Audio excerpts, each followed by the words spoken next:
What were the biggest lessons you learned from being with JJ, one of the greatest of all time? Yeah, I remember we signed him. I was pissed. I'm an immature kid. Like, you think it's like a great opportunity to learn. I was like, nah, this is terrible. I have to go learn a whole new position or be a backup. I was like, oh my, like, I just can't catch a break in this place. But it was more kind of like the off the field stuff. I was always like so fascinated by like what he was doing because he was the best doing it at the time. It was great for the long run. And he really is, like a friend for life.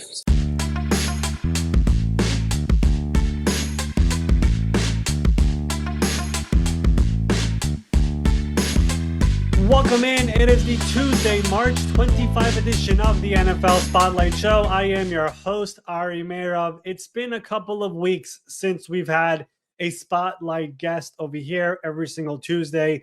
Somebody in the NFL who deserves more recognition, player, coach, executive, of course.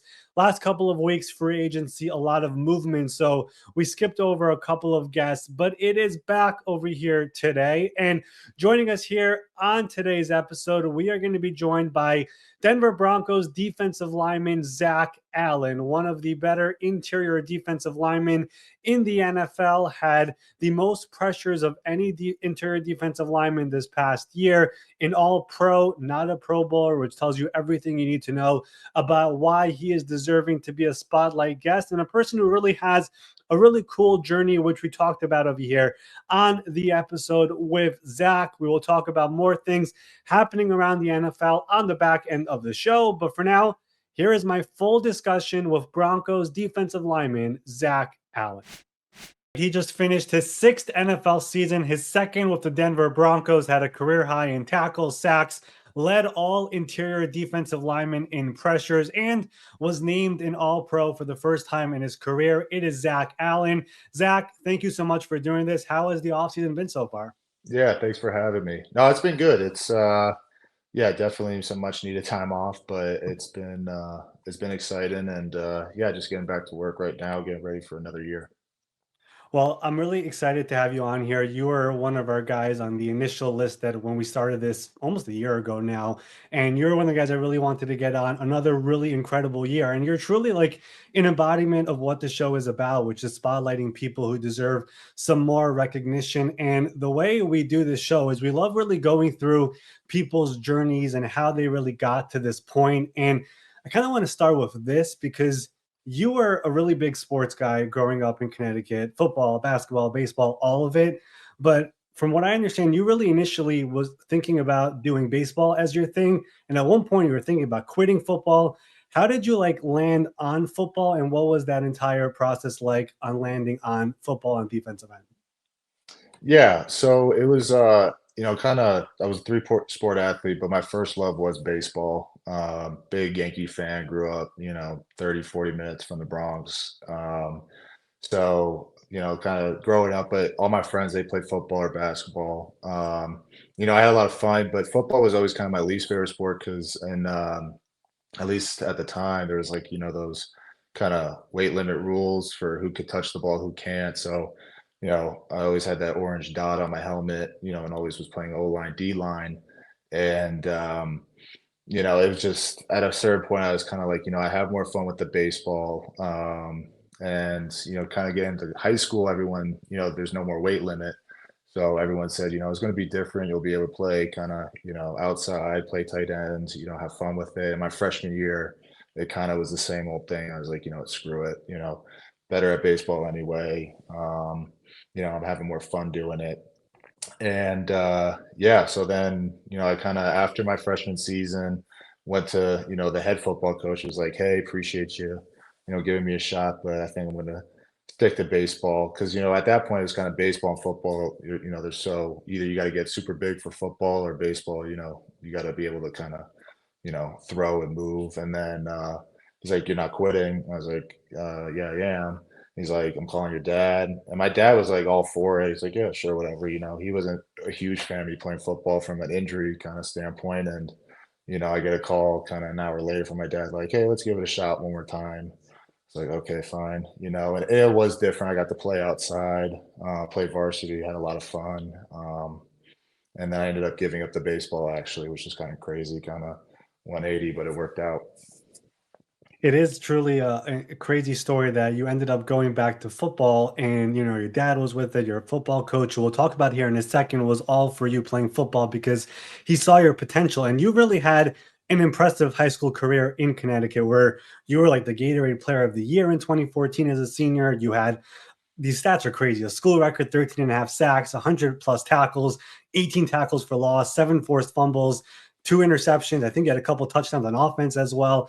You won state championships there. But the real star of the school was your football coach, who you mentioned. His name was Lou Marinelli. He's the winningest coach in that school's history. He's entering his 44th season, which is wild to me. Just what kind of impact did he have on your development and ultimately you becoming the player that you became there? Yeah, he's the best, and, yeah, I mean, my whole football kinda journey really, started with him, and,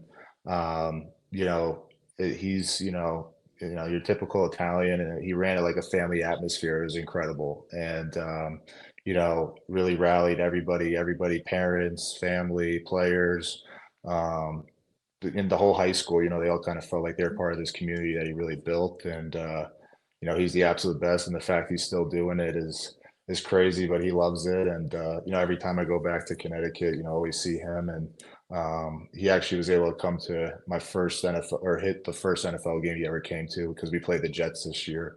So it was really kind of a special moment. But he really is the best, and I owe a lot to him. Oh, wow. So wait, his first ever NFL game going to was this year? Not his first, but the first Oh, CMB play. Yeah, because during CMU play. COVID, we got to play. It was COVID. We played in New England and in New York twice that year, and none of my family could come because that's Right. the closest stadium. So it was like, the one in a million scheduling just for a waste. So That is amazing. So he finally got to see you this year at an NFL game for the first time live, and he obviously had a big impact in your career. And as soon as your high school career is over, you were very highly recruited out of high school. You land at Boston College eventually, and you kind of went from a freshman special teamer to one of the most top pass rushers in the ACC by your senior year. What were like the biggest skills you developed during your time there that prepared you for eventually the NFL? yeah, so I was committed to Northwestern. Right. Started my junior year of high school, and then with BC, it was kind of closer to home. And at the time, they were putting the kind of the pro potential was there, and I always thought like oh like it'd be cool to have a shot of going to the NFL, but it was really never on my mind because growing up, it was like the best high school players and from Connecticut were kind of going like D1 AA. You'd have a few kind of go to UConn or something like that. And then my senior year, it was like Christian Wilkins was playing in the state, myself. So the recruiting kind of picked up a lot for both of us, which was pretty cool. And then it was really at the end, kind of between BC or Penn State. And eventually, I just what BC offered, it was too good to pass up. And yeah, I mean, I really lucked out from the coaching staff there. My D line coach was Paul Pasqualoni, who was a longtime NFL D line coach and head coach of Syracuse, and he really, kind of helped me grow up. And I was playing, with some really good players. Harold Landry, who's with the Patriots now. He was a year above me, and kind of seeing, you know, how he handled his business, everything, and kind of coming in the most like highest picks were, seventh round, maybe a fifth round, maybe a third round, like at best. And then he kind of, showed me the ropes of like, it's possible, kind of getting, some first, second round hype. And I was like, oh, you can do it here. And yeah, we would work out, 2, 3 times a day, every day, kind of just following what he was doing, and it paid off. Mentioned how you weren't really sure if the NFL was actually something that could happen for you, but 2019 NFL draft rolls around, you go through everything combine. I don't think you tested at your pro day because the combine was good enough for you. And eventually it comes around. I was looking around at some mock drafts here the other day preparing for all this. You were kind of all over the place on mocks. There was one in the second round, there were a couple in the second round. I saw one in the first round, which was interesting. You end up going in the third round, top of the third round. I'm curious to hear from you. What was your draft process like, and where were you expecting to land when that night eventually came? Yeah, I was kind of all over the place. So finished my senior year at BC, and I missed the bowl game because I had an ankle injury, like a foot injury. And it ended up our bowl game got canceled due to lightning anyway, so it was kind of nuts. But I stayed there, and then you go straight into combine training. And I think I was just, I don't know. I mean, you're obviously it's a whole new experience, and I kind of was like so gun ho about going to the Senior Bowl, um, and but I was also so gun ho about the combine that I was training for the combine and then going to the Senior Bowl, and I hadn't played football in 3 months. It was probably a bad idea, like looking back on it, going there, because I didn't play well at all. And I think that was kind of what, threw me in for a loop. And also too, like if you look at that class D line wise, I mean I'll say that's the greatest D line class in the history of football from, kind of who was there. So, any little like, knock or something like that, that was gonna, kind of, push you down, pretty significantly because I think it was like 8 first rounders and then compare I mean, I could go off the names, but it was pretty crazy. But yeah, so Senior Bowl probably tanked me the most. And after that, it was like, you know what, what's done is done. Because combine, like I was a solid tester, but I wasn't, and I was also a tweener. It was like Right. I'm 285, like, is he a natural fit outside, which I played in college, or is he going to be inside? And then I had good meetings, but I met with every single team. I met across the board. So I kind of really, I didn't know what was going to happen. Um, and if I thought like, okay, maybe there's some teams at the back half of the first, maybe I could slip in there, but if not, I'll probably go like, early second, mid second. But because so many guys kind of went first round, I really think like Seattle kind of with their pick kind of surprised me. I was like, oh, like maybe I'm not who I think I am, and but honestly, it was kind of like I said, it was a blessing in disguise because it's just such a different game, college and NFL. And at the time, Arizona was kind of in a rebuild. So going there, it kind of gave me a chance to like figure it out a little bit, like at my own pace. It wasn't like I'm a first round pick kind of thrown in, into the fire and you're supposed to be the difference right now, this second. So, um, everything happens for a reason. And, I'm a firm believer in that, but it was definitely a hectic time. Yeah, I mean, you were the very first pick of the third round. Just thinking from the top of my mind, that draft was a big defensive tackle draft. I remember Quinnen was in that draft, Dexter Lawrence was in that draft, Christian Wilkins was in that draft, Ed Oliver was in that draft, Jeffrey Simmons in that draft. That's just all first round guys, if I recall Yeah. correctly. Am I missing anybody? First round, yeah, I mean, like first round, you had like Jerry Tillery, LJ All Collier, right. but the edge Yeah. guys were crazy too. And then, Nick Bosa's in that draft, I think, right? Nick was in yeah, that draft. Bosa, Josh Allen? Burns, Was Josh Josh Allen in Allen, that draft? Yeah. Hines, yeah, Yeah. all those guys, Montez Sweat. Um, so yeah, I mean, it's a special group. And then late, third round, it's myself, Draymond Jones, and then fourth round was Max Crosby. So it's a special draft, but yeah, we were kind of, it was. You couldn't go wrong, obviously, like look in Right. hindsight, but it's kind of crazy, how it all went down. Yeah. Yeah, in other words, a very, very stacked one. I didn't realize how stacked it was until you just mentioned that. So it's quite crazy to see how deep it was. Now, going to Arizona, what was that transition like for you going from East Coast guy now being in Arizona in that weather? Yeah, I think it all happened so fast because it was, you get there and you start OTAs right away, going to training camp. And for you, all you kind of know is like what worked for you in college. And then that was kind of my first time ever playing inside. So college, I always played outside. So there was definitely a learning curve, and um,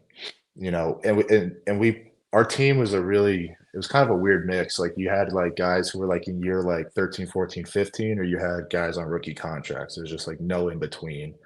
Um, so yeah, and I was playing with, Chandler Jones, Terrell Suggs, Corey Peters, Rodney Gunther. So it was a good group. We all got along really well, but it was kind of, I'm the young guy, and then you got T Sizzle and you're 17. So it was just kind of weird. But I got injured early on in that season, and that was almost like a redshirt year for me because I kind of got to take a step back and just like learn it from afar at my own pace, kind of like what I said, like um, because my first few games kind of getting thrown in there, it wasn't great, and I know like for some guys like that could, it's tough to bounce back from something like that, but it was almost like the injury was like, this is your red shirt, figure it out now. And then, kind of by the end of my second year, I was able to kind of pick it up and start, figuring out how to play in this league a little bit. You mentioned the injury, and for people who don't know, that was the Cardinals that year. They were number one overall pick. They're the worst team in the league the year before. It was Cliff's first year, Kyler's first year. You played in just 4 games that year because of that neck injury. You were a starter in week one. Fun fact: your first ever game ended in a tie. But what was it like? What was it like? Just that injury and just a neck injury. Like it sounds scary. Like how concerning was that for you to have that? Yeah, it was pretty crazy. So like what I say, so the thing was I spent the whole offseason training for the combine. So I was losing a bunch of weight, kind of all that, and you're, young. I was 21 going on to 22 at the time. I don't know anything about like how to get my body ready. Mhm. And so I didn't train my neck at all that off season. So then finally, you get thrown in and my first few games, you're going against Marshall Yanda, you're going against Mike Upati, DJ Fluker, and it's just, Trey Turner. And then just finally, like my neck just like was like, no. Yeah. So what happened was like I basically got a pinched nerve in there. So anytime like my head kind of like went like that, I would just get this shooting sensation down from my neck all the way down my arm, down my back.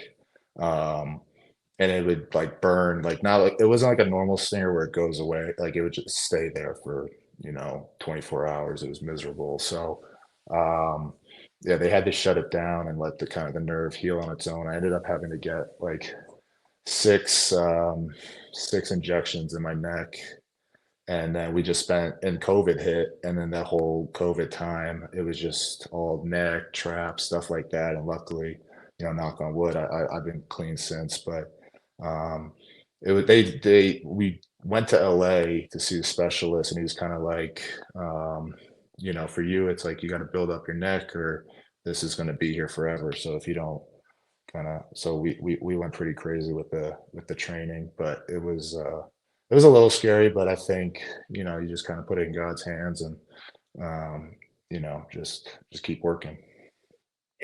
Everything you said though is true because a lot of these college prospects who come in year out, like they just, go from they play bowl game or don't play bowl game. That's their final game. And then it's all combine process, pro day, training for all that, get drafted, all the travel. It's a whirlwind.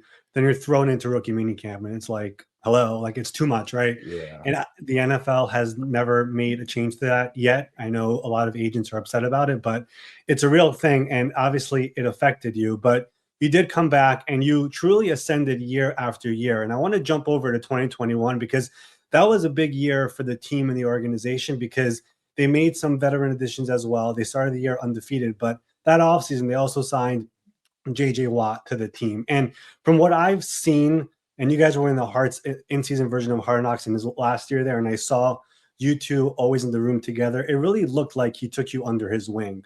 What were the biggest lessons you learned from being with JJ, one of the greatest of all time, future Hall of Famer, both in terms of technique and also just being a professional in the NFL during those 2 years with him? Yeah, no, it was yeah, I remember we signed him. I was pissed. Like, I mean, you would think like, again, I'm an immature kid. Like, you think it's like a great opportunity to learn. I was like, no, this is terrible. Because we had finished my second year, like I was like, starter, playing really well. I was like, okay. And we were so in like beaten down injury wise up front. Like we kind of struggled against the run a little bit, but I was playing good, and I was like, I was really proud of kind of what I put on tape. And then they go out and sign him, and I have to go learn a whole new position or be a backup. I was like, oh my, like, I just can't catch a break in this place. But no, it ended up obviously for the long run, like it was great. And I think the big thing is like, there's little things you pick up technique wise, little things you kind of pick up, like, hey, when to take your shot here. but it was more kind of like the off the field stuff. I was always like so fascinated by like what he was doing because he was the best doing it at the time. Like, what's he doing? Because if I do that, I trusted myself from like I'll figure it out. And like I played with some former teammates, and I would just hound like Brooks Reed. I was hounding like what was JJ like in Houston? What would he do? Da da da da. And when he came here, I kind of have that front row seat to see like what he was doing in the weight room, what he was doing. I was like, okay, like I'm not that far off, and it's just like I'm on a good pace, I'm on a good track, you know. And then yeah, so it was kind of more of like a affirmation of like you're doing the right things. It's a process. Just keep on learning, keep on trying new stuff. And yeah, no, it was great for the long run. And he really is like a friend for life. Still, I text him all the time, kind of for advice or just him, Zach Gertz, and I. We became really close in Arizona. So the three of us were just kind of shooting the shit sometimes, but it's been great. The year in which he retired, it kind of came out of nowhere because I know he wanted to announce it himself, but he played 16 games that year and he had 12 and a half sacks that season. So no one was really ready for it. But being in that defensive line room and around him all the time, did you guys know during the course of the year that this was coming, or was that a surprise to you guys also? I mean, he told me, I can't remember exactly. He told me early in this, like with it, like early in the season, he was like, I think this is good because he had his first son, um, and at that point, he was like, always kind of talking about like, going out on top. But no, I mean, he handled it like with the utmost class.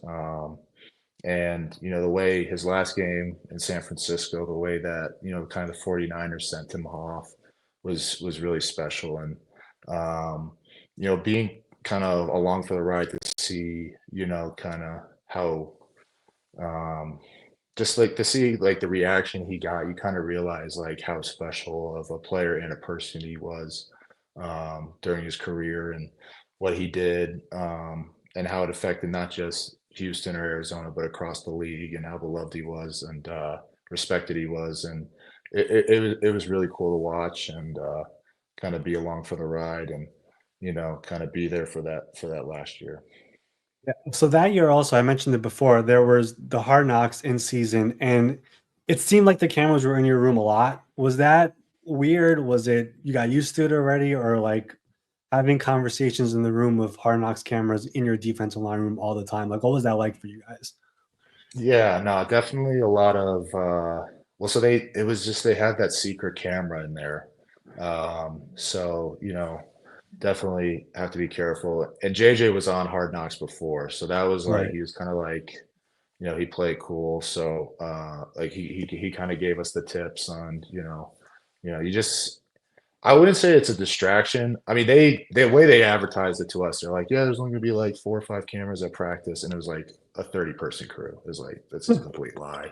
So it's a big operation. I don't know if it's changed or not, but I wouldn't say it was like a distraction. I mean, you still go about your business. I mean, we had a lot of kind of off the field stuff that went down in that season. Stuff that Yeah. was shown, stuff that wasn't shown. That was kind of crazy. So yeah, that kind of whole year was kind of I don't know. It was different, but it was yeah, no, it definitely having the cameras around it wasn't like ideal, but again, like we were getting the advice and there were still some spots around the facility where it's like you could have a normal conversation, which was good. Right. So that ends up being JJ's final year. Also ends up being your final year there because you become a free agent. Arizona has a coaching change, a GM change, really sweeping changes everywhere after that season ends. And you become a free agent for the first time in your career. And from analytics and metrics and everything, like the numbers, maybe when you look at the box score, it doesn't show everything for you back then. But people in the NFL knew you were a big deal and you were going to become a coveted free agent. What was that process like for you to become a free agent and have teams interested in you, and of course your agent's kind of keeping you updated on what's going on and eventually signing in Denver on that 3-year deal?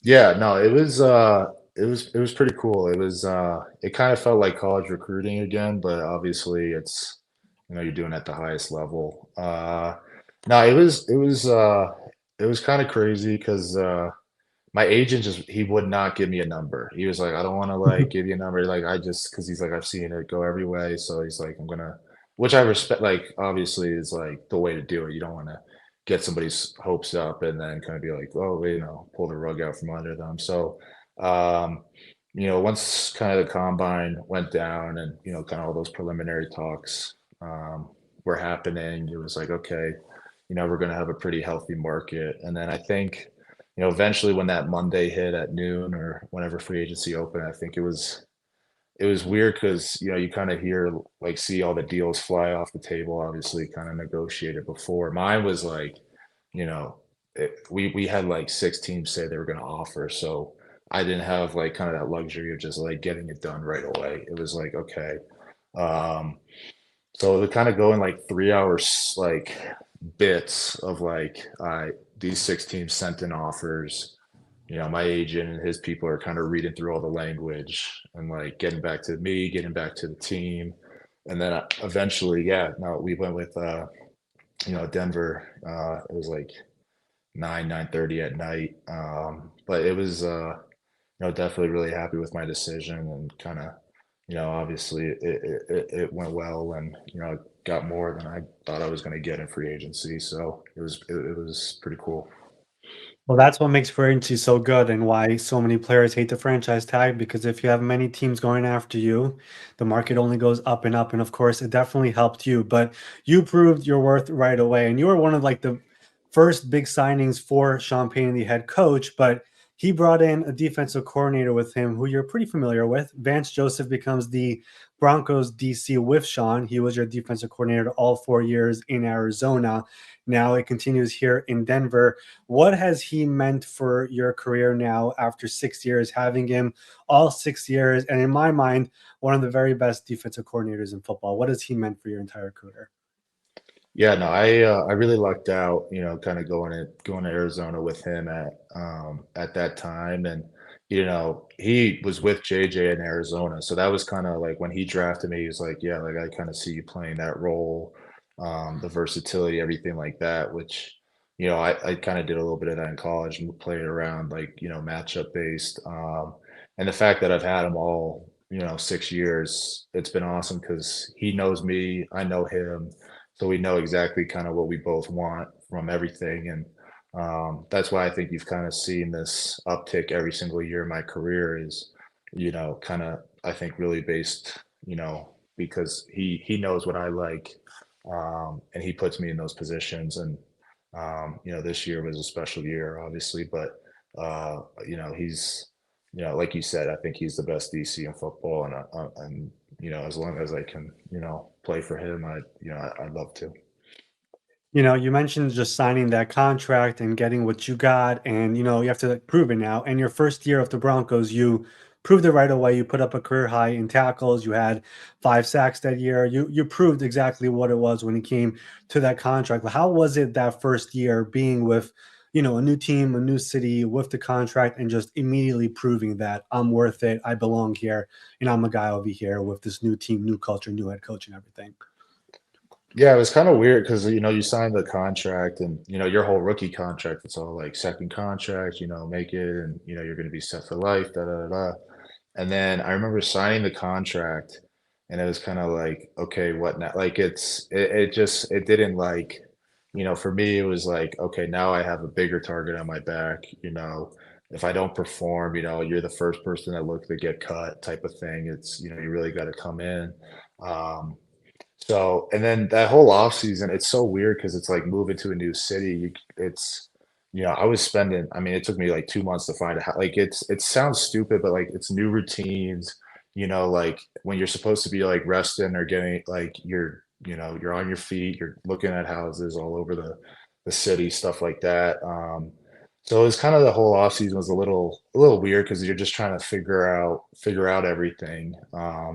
So it's not, an ideal off season getting ready for the season. And then season wise, I was happy with it from the aspect of is, I proved I could do it without a running mate. Obviously Arizona, I had JJ, and that probably helped me out a lot, got me a lot of one-on-ones. I came to Denver and all of a sudden it was, you might get three a game. Like it was, you're facing a good amount of double teams. So it was the fact that I was able to kind of put up those numbers while dealing with all that was really encouraging. But um, it was definitely kind of this past year where I think it came together, not just for, myself, but I think, obviously, all of us who kind of came in that first year got more comfortable and were able to have a full off season to kind of build on and do what we wanted to do.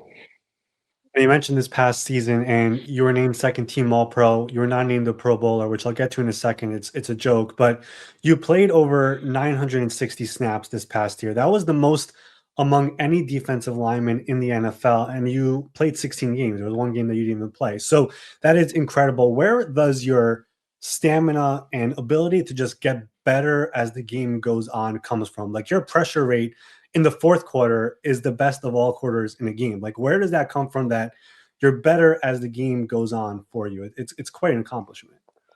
Yeah, I think it kind of comes from a couple of things. Obviously, like I really pride myself on my off season and kind of how I'm training, how I'm conditioning. And um, before that first year in Denver, I switched trainers and my new guy, he's the best. And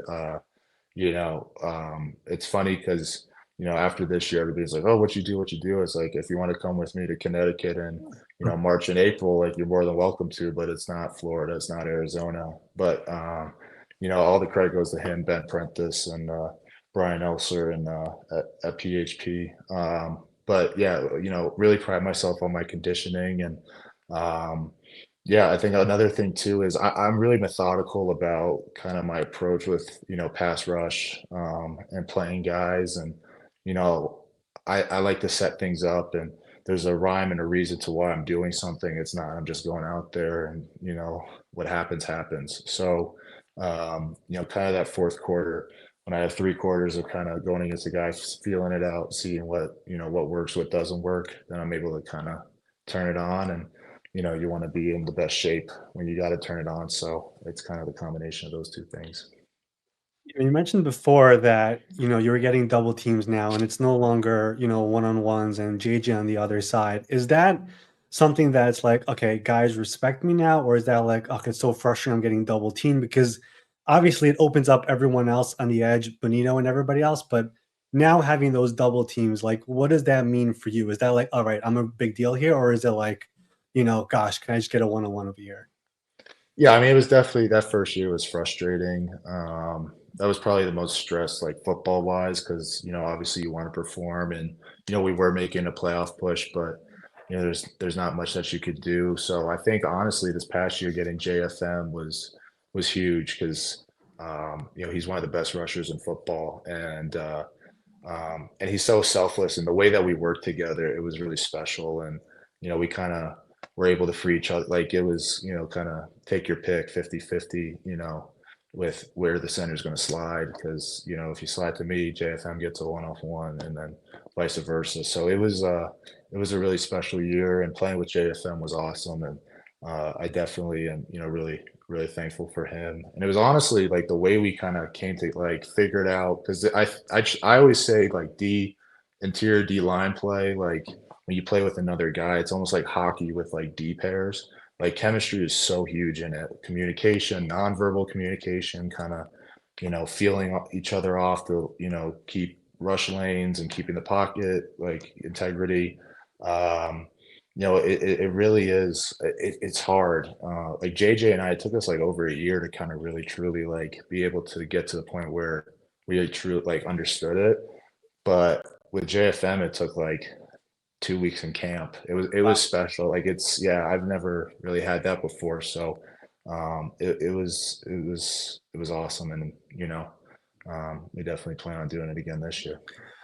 Yeah, JFM was a draft night trade last year coming over from the Jets to the Broncos. I probably should have asked this earlier to you, but you mentioned being more of an outside guy in college. Did you want to go inside? I know Arizona moved you inside, but was that something you wanted to do, or is that something you were kind of made to do and now you've just become really good at No, I was told I wanted to be outside because outside, I mean, it's you're not, in the run game at least, it's a lot easier on your body. So Right. that's where I kind of wanted to do. But yeah, I mean, it was a quick lesson, when first week there with DJ, it's, you're inside, so figure it out. But obviously, like it's played out, and I think, seeing the way, a Nick Benito or Miles Garrett, the way they move, it was the right decision, obviously. And I think, you know, I was able to build up. It's kind of build up my strength, build up everything to where I can, you know, thrive in there because I always had, kind of the agility, the quickness, stuff like that, but just being able to, use power in there. And now that I have that, I think it's been the right move. And I'm definitely, obviously, grateful for it. It paid off. I would definitely agree with that. All right, last couple of things here before I wrap it up. We had Lions safety Kirby Joseph on here about a couple months ago. Rams guard Kevin Donsett on here 2 weeks ago. They did not make the Pro Bowl this past year. They showed their frustrations a little bit. You were an All-Pro. You were not a Pro Bowler. One of the bigger snubs. Is that something that bothers you, or is like whatever it is, what it is? Because again, the Spotlight Show is putting recognition on people who deserves more of it, and I think you are one. And the Pro Bowl not making it was a little bit annoying to me. Yeah, no, I think I was definitely, pretty pissed off. But I think, and I told people like, because obviously everyone comes up to, you're snubbed, you're snubbed. I was like, look, like we'll find out in a week or 2 weeks, if I get all pro. If I get all pro, then forgive and forget kind of thing. Yeah. Because I think I think 99% of the league would agree that's more prestigious and kind of the real thing and hard to Mhm. get. But no, I mean, I get it. Like, I'm not the biggest name out there. I think, this year obviously kind of put myself on the map. And, the voting, there's a lot of problems probably across the board that, we could get into. Every day in the locker room, we're always, coming up with new ways to try to improve it, do like a Team Europe, Team USA, Team Africa, kind of like, almost like mini games kind of thing. But you'll never, I don't know. I think it's kind of it'll never be perfect. It's just the way that, it's incentivized. It's tough. But yeah, I mean, hopefully, after having this past year, now obviously, my name's more out there, and I know I did well in the fan vote. The fans were awesome, but kind of who votes, you got wide assistant wide receivers coach voting. Like they don't know a lot about D line play. So at the end of the day, and I'm the same way. Like I vote for running back, so I'm just going to go off the big names. I'm not going to go off. I'm not a running back expert, so it's kind of a flawed system. But I don't know if there is a better system. But you hopefully put together another really good year and kind of right that wrong. I do think your name is definitely getting out there and it'll continue to happen. I think I do agree with you. Getting an All Pro is better than a Pro Bowl. I mean, we had Kirby, like I said, on. He was first team All Pro and not a Pro Bowler. That's just how dysfunctional the system is. So it is what it is. But I would agree that All Pro is better as long as you don't have any incentives in your contract to make the Pro Bowl. That's the only thing. If you do that, Exactly. Yeah. I'm sorry for you. All right. It's a problem. All right. Two more things here. Patrick Surtain was Defensive Player of the Year. Obviously, he's on your team. Just I want to ask you, just what's it like having a lockdown corner like him on your team as a guy in the defensive line, knowing that there's an island out there that is taken care of? Yeah, I mean, it's kind of crazy, but he takes away half the field, and I don't think you've really seen that since Revis, which is pretty special. And then for a guy up front, I mean, it's the best because you're able to have like that extra half second, extra second to get there. So that makes my job a lot easier. But no, I mean, he was 100% kind of the defensive player of the year this year. And totally deserving. And the fact that I get to play with him is I'm a very lucky guy. So the whole defense. I mean, across the board, you got the guys Nick Benito, JFM, DJ, Coop, across. I mean, it's a really special group. It definitely is. And I think it's a defense that over the course of this past year, more and more fans started to see like, all right, this defense is legit. And of course, the offense also came together as the year went on. And now you guys have a really good coaching staff, a really good defense, and now a young quarterback as well, who seems to be the real deal as well. All right, Zach, I want to wrap it up over here with the final question I ask every single guest here on the show. It's the NFL Spotlight Show. We love spotlighting people who deserve more recognition. You could pick a player, a coach, an executive, somebody you grew up with, whatever you want. Who do you think is somebody who deserves to be in this seat here in the future? Yeah, I think I got two. I mean, on my Go for team, it. obviously you got, JFM and DJ. I think what they do, I mean, it really is special. And DJ got a nice payday in free agency. But I think what he does in the run is, I mean, he should be a household name, and JFM kind of the same thing. And then I'll give one kind of not on my own team, but I really think you can kind of look at, like, I mean, Leonard Williams, he got the Pro Bowl, but I think he did some really special things this year. And I think a guy that not a lot of people know, Malik Collins. I always joke with him that he's, your favorite pass rusher's favorite pass rusher. I mean, what he does, it's really special. The way he moves, everything like that. And I'm not afraid to admit I definitely, steal some things from him. So it's yeah, he should definitely get a lot more recognition than he does. But yeah, he's a stud.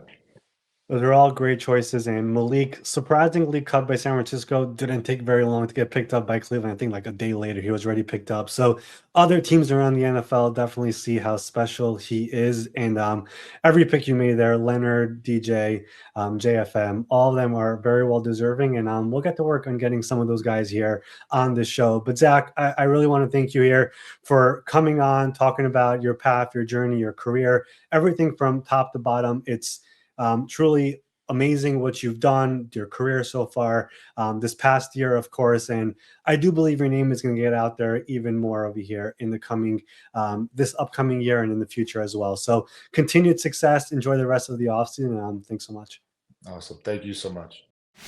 Special thanks to Denver Broncos defensive lineman Zach Allen for joining us here on the show this week. A perfect spotlight guest over here. I mean, somebody who, like I told him, the embodiment of what the show is about. If you're going to be an all-pro, but not a Pro Bowler, that tells you everything you need to know about somebody who deserves more recognition, because the Pro Bowl is voted on by fans and coaches and everyone in between, and Zach not making it was a joke. He really is one of the better players in this league on the defensive line, does not get talked about enough, and he was a perfect guest here for the show this week, and somebody who I do believe is in line to potentially get a contract extension in Denver at some point this offseason. If he does, he is very, very well deserving. So we are all rooting for Zach Allen to continue his amazing career, potentially get another contract in Denver, and hopefully more fans and coaches get to know the name and talk about him more, because he definitely deserves it. All right, let's wrap it up over here this week on the show on this Tuesday. Let me bring in my good friend Ben Allen. Ben, what is going on? That was a really great discussion with Zach Allen. How are we finishing up over here on this Tuesday? Yeah, it was great having him on. Note to the viewers, Zach Allen is not related to me, despite the same last name.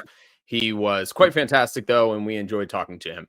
Let's go ahead and just stick with the Denver Broncos here. Let's talk about a little bit of what we should expect from them this upcoming season. Obviously, they finished 10-7 last year. They make the playoffs. They bring in rookie Bo Nix. Nix goes out there. He balls out. He proves he can move the ball through the air as well on the ground. You got Cortland Sutton, Nick Bonito, Pat Surtain, the defensive player of the year. There's a lot of building blocks around there. And obviously, our guy, Zach Allen, now, he's going to be a big part of that moving forward as long as they lock him up on the next contract.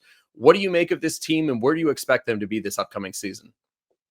I think the Broncos were one of the cooler stories of last year because of just the mess that they had when Sean Payton entered there with, Russell Wilson, eventually moving on from him, taking on that $80 million in dead money, which was on their salary cap this past year. I think they had over $90 million in dead money on their cap this past year, and they still found a way to go around that and win 10 games and make the playoffs in the loaded AFC in the division with the Chargers and the Chiefs, of course. And that was impressive because I don't think anybody really thought that was possible when the season started. And Sean and Bo, it really feels like Sean and Drew Brees again, and they have their quarterback. And I remember when he was drafted, like there was a lot of buzz in league circles last year that, yeah, Bo Nix is going to go in the first round. I did not think it would be as high as number 12. He was the 6th quarterback taken off the board, and Sean Payton was enamored with him. Like, he wanted him. That was their guy. They even talked about, I remember after the fact, I learned that they were actually interested in trading up with the New Orleans Saints, and they were like, don't do it. Just stay here. He's going to be there for you. But Sean was like, we better get this guy, and no one's going to take him, because for fans who remember, the Saints back in 2017, that draft, the Patrick Mahomes draft, they actually wanted to select Patrick Mahomes in that draft, and the Chiefs leaped in front of Sean Payton at number 10. The Broncos were picking at number 11, and they selected him there, and that has haunted Sean for a long time. They ended up taking Marshawn Lattimore, which was a great pick as well, but Sean had that flashbacks in this last year's draft about that happening as well. But they got their guy, incredible year. And now going into this offseason, it's about how do we take that next step? Like, winning 10 games, making the playoffs, that's great. But we got to push forward over here. Like, the division is still really good. Chiefs are still there. Jim Harbaugh and the Chargers. Of course, now you have the Raiders and Pete Carroll and Geno Smith coming in. They got to push forward, and they believe Bo Nix will take that next step. But what they did last year, the more impressive part was that defense with Zach Allen, with Nick Bonino, Defensive Player of the Year in Patrick Surtain, and really that entire defense. You heard Zach talk about DJ Jones and John Franklin Myers and all those players you might not really hear about. That was one of the better defenses in the NFL this past year, to a point where some people thought their defensive coordinator, Vance Joseph, might get some more head coaching interviews after, of course, his first stint in Denver as a head coach was a bit of a failure. People thought he'll get a second chance. He doesn't. He's still there as a defensive coordinator. But this offseason, they've really worked on adding even more pieces. Dre Greenlaw on defense. He's a linebacker that 49ers players loved him there in San Francisco. They did not want him to leave. A bit of a story that I think ESPN reported as well. After Dre Greenlaw agreed to sign with the Broncos during that legal tampering period, the 49ers made some calls to his agent, to Dre, to try to make it switch his mind. And he was like, listen, I would love to come back. I already gave my word to Denver. I can't. So he's now part of the mix. They signed another former 49er, Tonao Funga, to be in the safety there as another guy on the back end of the defense. And then on offense, adding Evan Ingram, who was released by the Jaguars. I mean, Sean Payton talked so much about having that joker on his team. And this is a guy who could play in line, could play in the slot. He could do a little bit of everything for the offense. One of the better receiving tight ends in the NFL. Now add him as well to this team. So it's a team that really has added more and more players. They re-signed a bunch of guys as well, including DJ Jones, who we mentioned a second ago. And now really the rest of the offseason, obviously there's draft coming up. The running back position, I'll say this now, expect Denver to be in the running back draft market early, whether it's first round or second round. Sean Payton has an affinity for finding the running backs. Of course, he found Alvin Kamara in New Orleans, had a bunch of other running backs there over the years as well. They let Javonte Williams go. They are going to find a running back to pair with Bo Nix in this draft, whether it's in round 1 or round 2. I think Ashton Genty will already be off the board by the time they're picking, but they're going to pick somebody in this draft. Sean Payton, he has been scouting running backs. They met with most of the top running backs in Indianapolis. They spent a bunch of their interviews with running backs. So I would expect that to be addressed during the draft. And then after that, there's a lot of extensions to get done over here in Denver. We mentioned Zach Allen. He has 1 year remaining on his deal. His $15 million per year that he's making, he's outplayed that like crazy. I would expect an extension, if it gets done, to be over $20 million per year. Nick Bonino, who was unbelievable last year, double-digit sacks. At one point, I think he was somebody who could have been in that Defensive Player of the Year conversation. Of course, his teammate Patrick Surtain won it, but he needs an extension, also entering the final year of his rookie contract. Cortland Sutton, their outstanding receiver, also entering the final year of his deal. Of course, he has a really good connection with Bo Nix. They finally addressed that contract this offseason after not really addressing it last year. And then, that is really the big 3 names over here that they're going to have to address when it comes to extensions. But the Broncos, this is a team that had new ownership come in a couple of years ago. They're a team that is willing to spend cash. They're willing to push money down into the future. They still have some dead money on the books from the Russell Wilson contract, so they still have to do some maneuvering over here with contracts, but they've been willing to spend. They've spent a lot of money on the offensive line. They spent a lot of money on the defense, and they're going to continue to spend money over here. But this is a team that a couple of years ago, of the way that Russell Wilson trade and all the picks they gave up and all the money they gave him, they felt like they were in no man's land. And all of a sudden, here they are.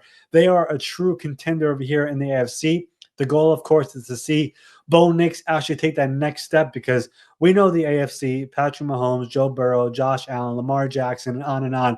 It's not easy competing there in the AFC. So they're hoping Bo Nix gets to that level. But when you look at the rosters in the AFC, this is a team that is truly loaded offensively, defensively, trenches, perimeter, whatever it is. They truly have a lot of players, and this is a team that I expect to take that next step over here in 2025. And I think they will continue to add some more pieces over here this offseason, including in the draft. When, again, I do believe they're going to get a running back and somebody who Sean Payton believes could be a big piece to that offense, along with Bo Nix and everybody else. So I'm really excited about this Denver team. The AFC West is loaded, but I really like what they're building over here, and the turnaround has been incredible to watch. Well, like you said, it's going to cost a lot of money for the Denver Broncos to be able to put their roster together for the coming years, but it costs you nothing to subscribe to the NFL Spotlight podcast on YouTube. Follow Ari at My Sports Update on X. Go to your Apple and Spotify feeds. Just hit subscribe or follow on all of them. I won't complain. Free. It's free. Yeah. That's the easy way to explain it. I mean, it doesn't cost you anything. So hit the subscribe button. We love seeing the subscribers on YouTube. We'll continue to post the full episodes every Tuesday on my X page. I know it does the best numbers there. The viewership is out of control over there. We love it there. We want to expand also here on YouTube, the Apple feeds, Spotify feeds, doing well over there, but we could do better. So we would love for people to definitely subscribe, listen wherever is easiest for you, the best, convenient. And wherever you're listening, whether it's on your drives or your workouts, whatever it is, we really, really appreciate it. And we will be back here tomorrow with our regular daily episodes talking about the NFL news and happenings and what to expect of you around the league. Also, one more thing, if you have any spotlight guests that you want to recommend, someone who you think should be on the show, we just had Zach Allen. Who do you think is underrated, underappreciated, a player, a coach, executive? Let me know. You leave it in the comments. DM me, DM Ben at Ben Allen Sports on X, and we will definitely try to get that person if we think he is worthy. All right, so that will do it here for this week's episode. We will be back here tomorrow once again, talking about everything happening around the NFL. Until then, we'll see you all here tomorrow morning.